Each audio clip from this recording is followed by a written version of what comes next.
Terkait bagaimana nanti, saya akan mentransfer dan menerapkan pengetahuan yang saya dapatkan di program Guru Penggerak, baik itu di lingkungan sekolah ataupun di lingkungan, saya. Nah, setelah saya mempelajari modul atau materi-materi yang ada di program Guru Penggerak ini, nanti saya akan mencoba mentransfer dan menerapkannya di lingkungan sekolah. Tentu saja, ini harus berkolaborasi dengan pihak-pihak sekolah, pihak-pihak yang terkait, untuk bagaimana nantinya menerapkan atau mentransfer pengetahuan yang telah saya dapatkan di program Guru Penggerak ini. Tentu saja ini, dibutuhkan, komitmen dari rekan-rekan guru yang ada di lingkungan sekolah, kemudian juga berpartisipasi tentu saja dari orang tua, dari pihak komite. Nah, ini nanti akan dikolaborasikan dalam suatu kegiatan yang mana, diharapkan saya bisa mentransfer apa yang saya dapatkan dari program tersebut.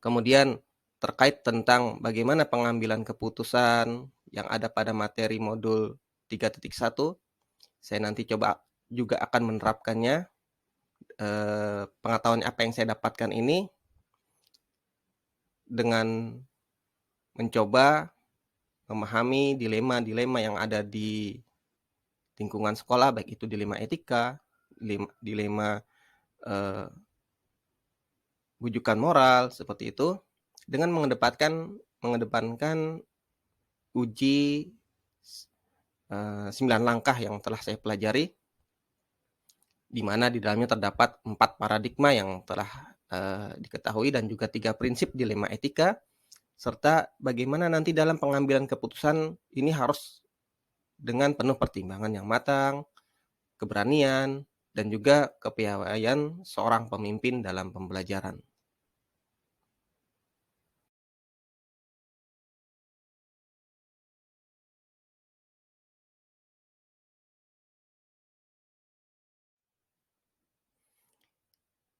Kemudian langkah awal yang akan saya lakukan dalam memulai atau mengambil keputusan berdasarkan pemimpinan pembelajaran.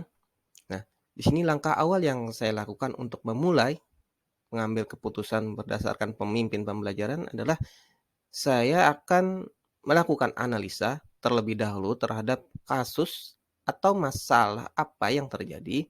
Apakah itu kasus tersebut termasuk dalam dilema etika atau bujukan moral, yang mana yang kita ketahui dilema etika yaitu adalah, benar lawan benar dan merupakan situasi yang sulit dan mengharuskan seseorang untuk menentukan pilihan antara 2 kemungkinan yang sama-sama,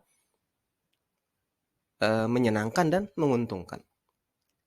Kemudian kita ketahui juga bujukan moral adalah, benar lawan salah, yang merupakan situasi di mana kita alami, baik itu oleh seseorang atau diri sendiri yang mengharuskan membuat keputusan antara keputusan yang benar ataupun keputusan yang salah.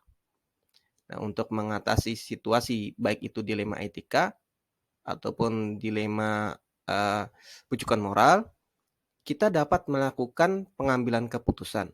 Nah, pengambilan keputusan harus tepat agar mampu mengkoordinir dan mewakili segala kepentingan yang terlibat di dalamnya. Karena setiap kasus kita ketahui, pasti ada, eee, pihak-pihak yang terlibat di dalamnya dan kita ingin supaya pihak yang terlibat di dalam tersebut tidak saling dirugikan, seperti itu. Nah, pengambilan keputusan yang tepat dapat dilakukan dengan memperhatikan 3 prinsip pengambilan keputusan, kemudian memperhatikan 4 paradigma pengambilan keputusan, dan memperhatikan 9 langkah pengujian dalam pengambilan keputusan. Karena keberhasilan seorang pemimpin pembelajaran adalah ketika dia mampu mengambil suatu keputusan yang tepat dan bijak pada situasi tertentu yang dampaknya itu akan menentukan arah dan tujuan dari keputusan yang dia ambil.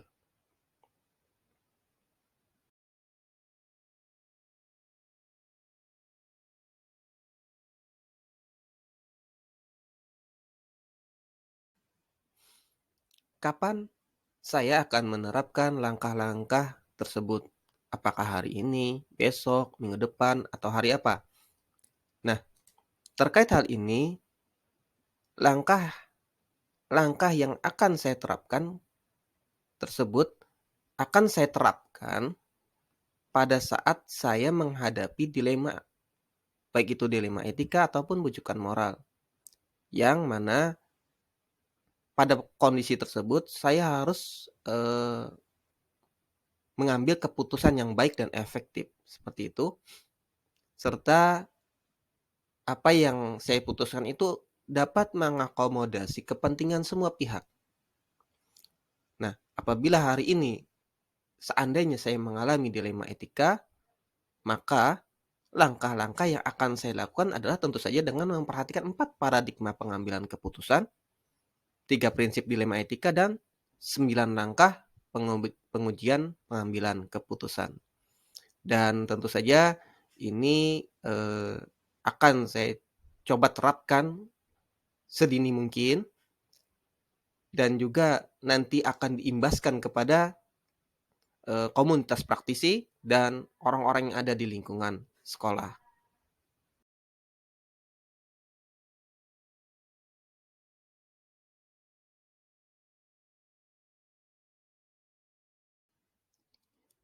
Terkait siapa yang akan menjadi pendamping dalam menjalankan pengambilan keputusan sebagai pemimpin pembelajaran.